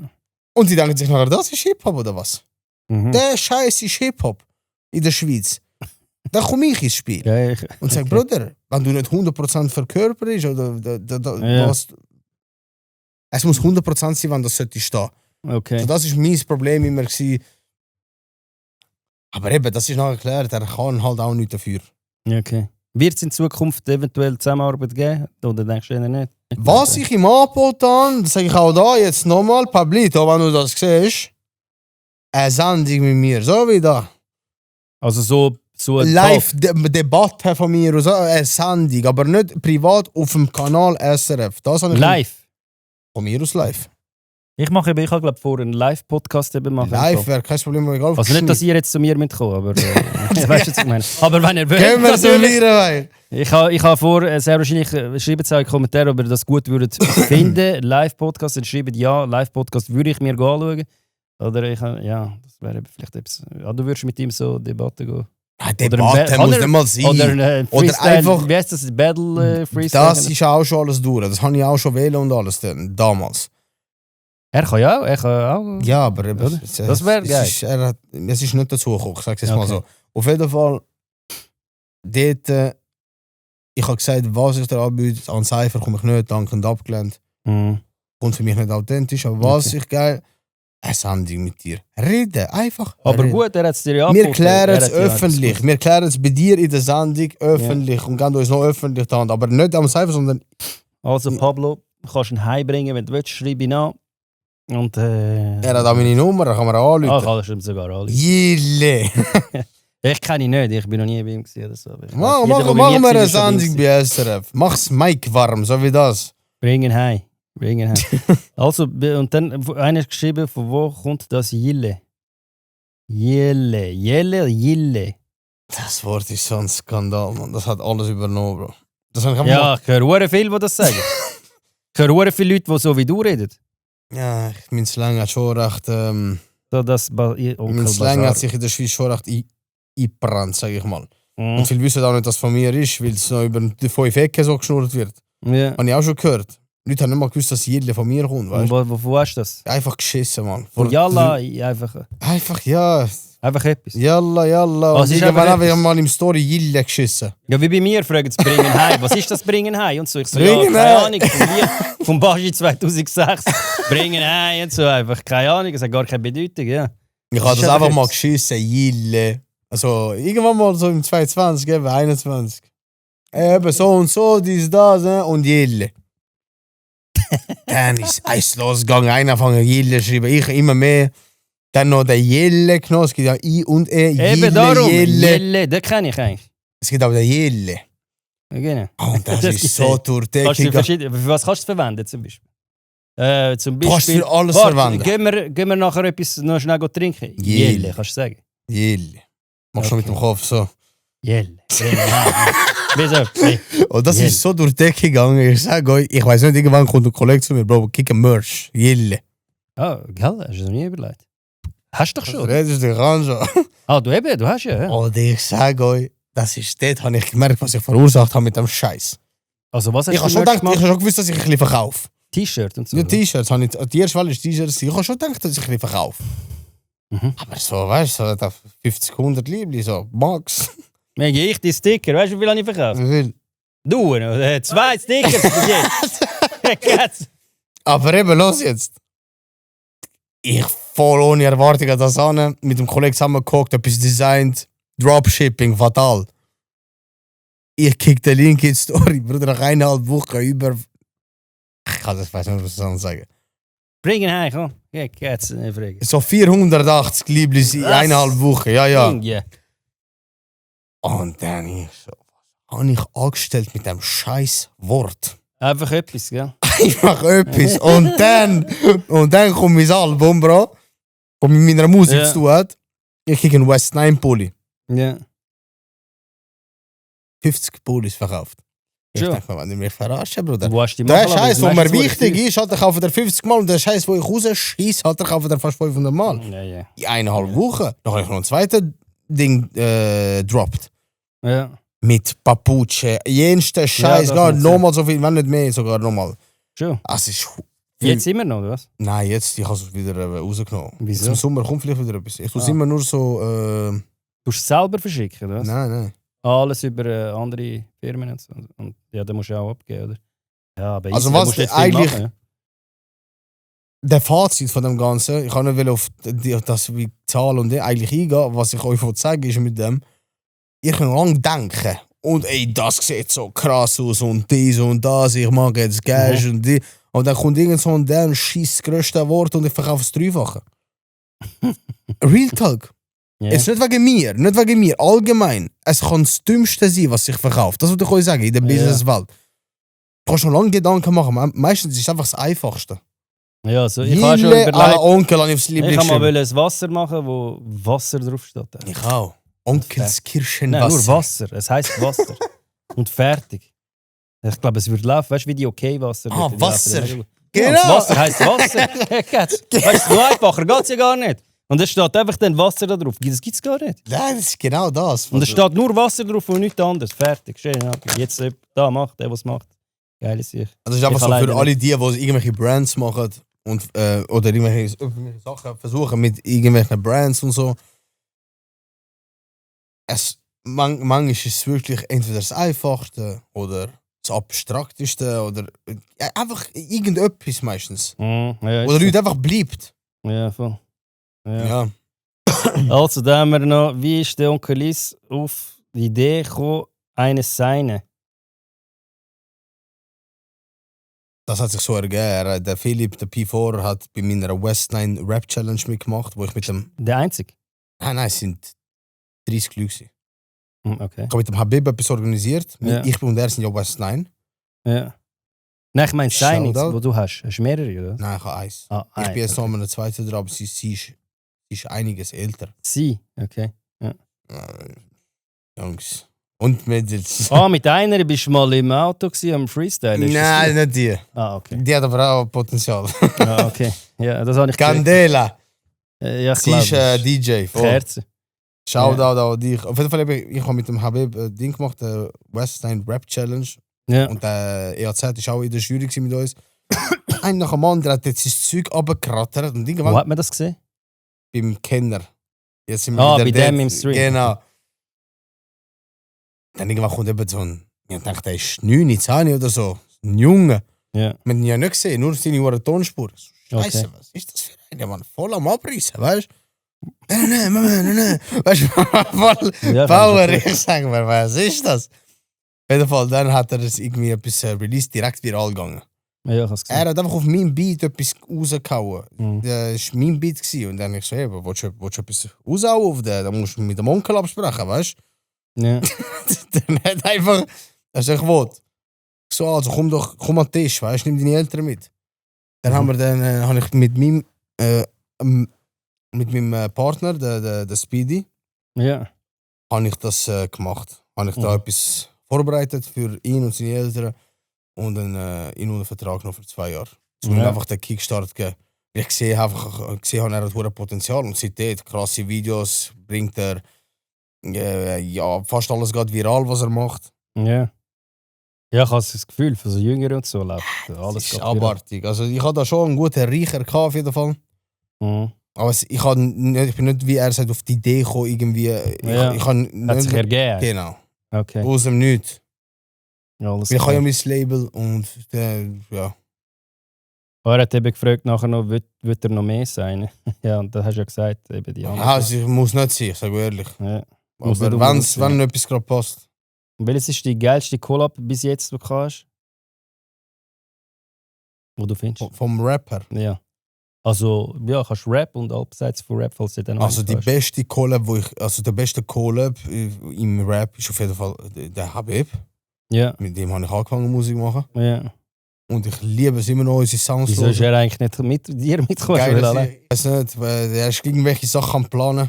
Okay. Er ist Aber ein haben bisschen wir's gut? untertaucht. Nein, ihm geht's gut. Er ist ein bisschen untertaucht, glaube Ist er nicht mehr so aktiv auch, oder was? ich. Ja, ich glaube, er ist irgendetwas am Vorbereiten und lässt okay. irgendetwas platzen demnächst. Okay. Ich weiß nicht, was er macht.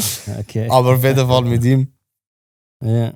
Mit ihm ist der beste Collab. So. Ist auch ein Kollege. Aber Ja. was jetzt so sonst, der mit dem Rapid ist sehr, sehr geil. Okay. W124 checkt alle ab, das fühle ich bis jetzt fast am meisten. Mann. Ja. Der ist reingebrettert. Rapid, der macht mit dem Malawi, oder? Genau. Der ist mir eben entfolgt wegen dem Gusti. Wieso, was Weil er ist hat das? gesagt, ich mit lutsche dem beim Gusti. Und ich so, Bro, das ist ein Kollege von mir, Alter. Ich lutsche nicht bei ihm, weißt du, was ich meine? Ich kann den nicht, Bro. Der Gusti ist, Jan Gustav heisst er. Er hat immer so die viralen Videos gemacht, 5, 6, 7 Millionen, wo er irgendein Lied rappt, zum Beispiel, draussen auf der Straße, mit Sonnenbrille, mit kappigen Kindern. Und er hat auch Stadi-Szenen gemacht. Stadelhof, ich weiß welche, Ja, ja, der jawohl, Gross, ich weiß ja. welche. Und sie hat ihn jetzt, haben sie ja seine Getränke und so rausgenommen, weil sie gesagt haben, er hat rassistische Gedanken und so. Obwohl er ist selber halb Ausländer. Er hat einfach etwas wegen Asylzentrum gesagt, dass er das nicht so gut findet, irgendwie, so eine kurze Zusammenfassung. Und die Leute haben nachher gesagt, er ist ein Rassist. Und Kurz und Bündig hat eben dann ihn, kennst du Kurz und Bündig? Ja, sicher kann ich. Und sie haben eben dann eben gesagt, in jedem Podcast geht es um Kurz und Bündig. Aber sie haben ihn nicht markiert, Migros, und dann ist er rausgeflogen, seine Getränke, weil er verkauft Getränke, White heisst, sind rausgeflogen. Und ich habe dann ein Video gemacht, eben Aloe fressen. Und ich habe gemacht, so einfach mein Kollege, ein Kollege, ist nicht mega eng, dass ich ihn jeden Tag sehe, aber ich kenne ihn, ich habe seine Nummer. Ja, ich ist kenne ihn gut mit ihm. Und ich habe gesagt, Sympathie ist ich habe nicht gesagt, Kurz und Bündig, alle sollen einfach ihre Fresse, weil alle haben ihn angegriffen, ganz Social Media, und niemand hat etwas ihn auch den Rücken ein bisschen gestützt, oder? Und ich habe dann einfach gesagt, sie sollen doch einfach mal alle ihre Fresse haben, die nichts damit zu tun haben und so weiter. Und der hat dann auch kommentiert, auch irgendwie, ja, ich lutsche bei ihm und so. Aber vielleicht hat er eben nicht gewusst, dass ich mit ihm persönlich auch befreundet bin, weißt? Also, dass wir auch schon mehrmals raus sind, etwas trinken und alles. Ja. Ja, auf jeden Fall. Wegen dem ist er... Auf jeden Fall. Geil, sicher. Eben Alawi, falls du das siehst. Ich würde gerne kaufen. Auf deinen Schoßsocken. Bringen Hai. Bringen Hai. Nein, also eben der Alawi, ihn kann ich nicht so gut wie der Rapid. Okay. So. Das ist auch ein geiles Sieg, wenn ich ihn Ja, sehe. ich sehe, die verbinde ich irgendwie zusammen. Nein, geiles Sieg, auf jeden Fall. Ich sehe ab und zu ein geiles Sieg, dies, das, aber mit dem Rapid auf jeden Fall ein bisschen mehr zu tun. Okay. So. Okay. Ja, voll. Ja. Und dir sage ich auch, Bro, er ist ein geiler Sieg. Alles. Bringen Hai, könnt ihr auch mal da kommen in den Podcast. BMW oder Merz? Mercedes natürlich. Ich habe selber einen Mercedes. Ich habe einen 1996er E-Klasse. Ja, ich glaube, wir haben den mal gehabt. Bevor wir den hatten, haben wir auch genau das gleiche auch. Ohne Scheiß, der W210. Ja, wir haben das auch Krass. Ja, mit dem bin ich auch immer rumgefahren. Den habe ich aber total... Ich bin einmal... ich bin eigentlich durch gewesen, weißt du. Es hat so eine... Bei uns, wo wir wohnen, hat so ein Ding, so ein Hügel, der raufgeht. Ich sehe meine Kollegen dort, ich fahre auch voll den Hügel drauf. Dort geht so meine Fragen. So ein Erdhügel, weißt du, und nachher ist unten dran, glaube ich, Dings gebrochen. Weißt du, unten dran, keine Ahnung, einfach unten dran ist alles... Achse, Zeug, links, rechts. Ich bin einfach voll raufgefahren. Birrenweich. Ja, also, das wäre es gewesen. Hast du noch irgendwie einen Schlusssatz an die Leute? Immer kann der Gast am Schluss sagen, wenn er noch irgendetwas sagen will, sollt ihr folgen oder fangen da mit Heroin spritzen oder sonst irgendetwas. Oder für deinen Sound. Wir müssen nicht folgen. Folgen alle am Birrenweich, Küsse eure Seele und Jelle. Bringen heim, das wär's gewesen. Danke euch vielmals, liket den Beitrag, Geile Sicher. kommentiert und bringt ihn. Falls ihr ihn auch mal mit einem anderen Gast zusammen da sehen, könnt ihr das gerne hinschreiben und dann kann er entscheiden, ob er da wird oder nicht. Bringen heim. Das würden wir anbringen, wahrscheinlich jeder, wo ihr euch könntet vorstellen. Der Pablo zum Beispiel. Jelle. I can't take no loss. I don't even know what it costs. I hit the ground and it go up.